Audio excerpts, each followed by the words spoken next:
Ironflame, the sequel to Fourthwing by Rebecca Yarros, hit the shelves on November 2023. Just like its prequel, it was a massive hit, selling over 500,000 copies on release.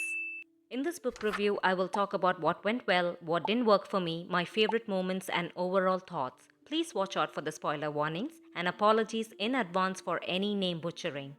If you love such fantasy book content, please don't forget to subscribe to support the channel. Let's start with a quick summary. Violet Sorangale has not only survived her first year at Basquiat, but also uncovered the terrible secret her kingdom has been keeping. Picking up where the last book left off, Violet discovers that her brother Brennan is alive and now is a leader of the revolution. Violet returns to Basquiat with her dragons and resumes her classes while secretly aiding the resistance.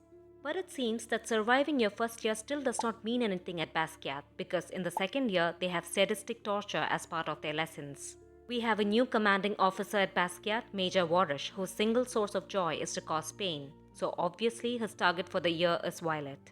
The death rolls continue while wards fail along the borders and villages are attacked.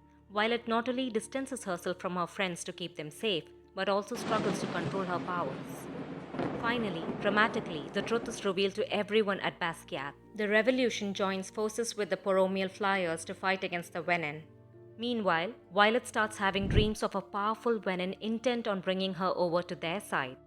Of course, it all leads to an epic and brutal dragon vs. Wyvern battle in the skies of Navarre. But I was not prepared for that shocker of an ending. Onyx Storm promises to be so much more violent.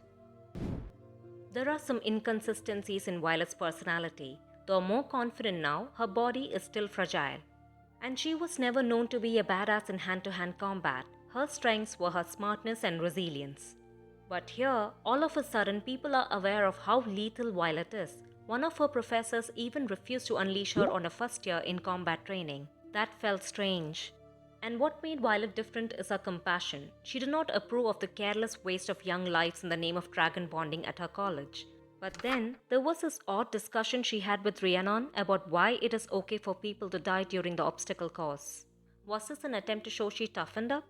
Because her arguments were totally out of character and made no sense. Also, Violet is more insecure in this novel just because she meets Xaden's toxic ex. But she had always been aware of her limitations and never insecure about it before. Meanwhile, Xaden is evolving, but he still stubbornly withholds information, waiting for Violet to ask the right questions. Though their bond does not seem forced on the reader anymore, I still find them dull as a couple. Throughout the book, Violet and Xaden are relentlessly arguing about not having complete transparency in their relationship. Thankfully, he showed up only once every few chapters. We learn that Xaden is royalty and was engaged to Catriona, a beautiful griffin rider from a powerful political family in Poromiel. Catriona is nasty, a poorly written character who is incredibly jealous of Violet, just plain spiteful. She exists to blame Violet for her misfortunes and to be mean to her. Dane is trying to redeem himself and is working to earn Violet's trust back. I did feel sorry for him after a while. I was looking forward to Brennan's story arc, but I felt his personality lacking and overlapping with Dane's, minus the annoying parts. I liked Brennan better as the heroic dead brother reaching to his siblings through his diary. And guess what? He is not the only one who comes back from the dead. The dragons are always top class. Andarna goes through a growth spurt. Now she is a sassy teenager constantly getting on Tarn's last nerve. Their banter with each other and counsels to Violet on dealing with her personal problems adds humor to the heavy plot. This book is high on action. The world is much bigger, the lore is more elaborate, plus a whole bunch of newcomers have been added to the plot. So much is going on that the pace would not let up. There are dragon battles, new threats, ward magic, rune magic, and a minor heist. I like the little note of intro for Major Warish. It gave a menacing vibe to his personality. He's an excellent negative character, the kind you would love to hate, though he is no Umbridge. Warish is hell-bent on controlling Violet or maybe exert dominance over her dragons through Violet, and Tarn was having none of it. In an epic violent scene, he proves to Warish what true power means. I thoroughly enjoyed that, though making Warish apologize on his knees to Violet was a bit much. But I did not like how his arc ended, as it felt sudden and incomplete. The history of the land and the lore around the magical elements was built on continuously, deepening the world building. Though I love detailed lore in my stories, I think more thought should have gone into developing it smoothly. The rules of magic was confusing and unclear in many places. Along with all the dragon moments, Violet's bond with her friends is one of my favorite things in the series, so I was hoping she wouldn't keep secrets from them for long. They definitely earned the right to know the whole truth. And when the time came, they had her back as expected. I was anxious each time one of them got hurt. In the last battle, I loved the epic moment where Violet risks everything to save her friend in midair. The bond between the four is stronger than ever. I also love that some of the professors are on her side and actively try to protect her from Warish. Too much information was given in the opening chapters. Too many things to keep track of. Wardstone, Luminary, Alloy, 600-year history, Wyvern breeds, runes, dragon hatching grounds, and more. All this by the second chapter. I did not get to enjoy the dragons as much as the previous novel. For one, the focus was not on them but on the lore, expanding the world and the current conflict. But speaking of lore, there are inconsistencies that raise many questions. How come no one knew Xaden had a second signet when all dragon riders and bloodlines are documented? How easy is it to become Venin? How can you tame a Venin? Therapy sessions?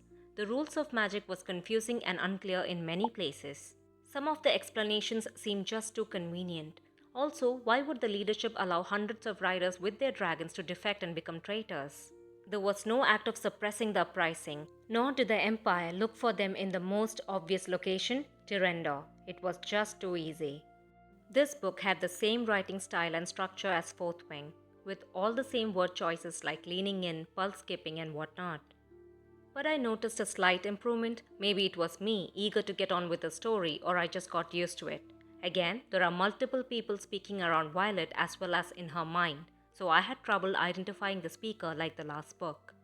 The constant arguments between Xaden and Violet had no end in sight. They made no sense and were simply complicating things. I was not sure at one point what their argument was about. It kind of put a pause to the story, and I didn't enjoy that. Some of the drama could have been cut out entirely. I mean, there is so much going on in the book already. So the conflicts with Liam's sister and Katriana were unnecessary. It didn't add anything extra to the story. In Katriana's case, it diminished Violet's character as it brings her insecurities to the fore. I do not see the purpose of Jack being brought back to the plot. It was pointless. And if they wanted to experiment, they could have shut him away in some research compound than letting him loose in a place with a wardstone. Jack's role could have been easily swapped with Warish. It made no sense to have this guy back. Ironflame is an entertaining follow-up to Fourthwing, full of energy but stumbles its way across the finish line. Despite my lack of enthusiasm for spicy romantasy, I could not put this book down. But I have to confess, I enjoyed Fourthwing more. There is a little too much info dumping and the writing is too casual for my liking. Though the ending here is insanely shocking, the overall execution was messy and rushed. I am rating this book 6.5 out of 10. The book would have benefited with some crisp editing. The world of the Empyrean is really cool, something that could be so much more with a little polishing. Here's hoping for a thrilling, exciting adventure in Onyx Storm. Drop a comment below on your thoughts on Iron Flame. Until the next time, keep turning those pages. Bye!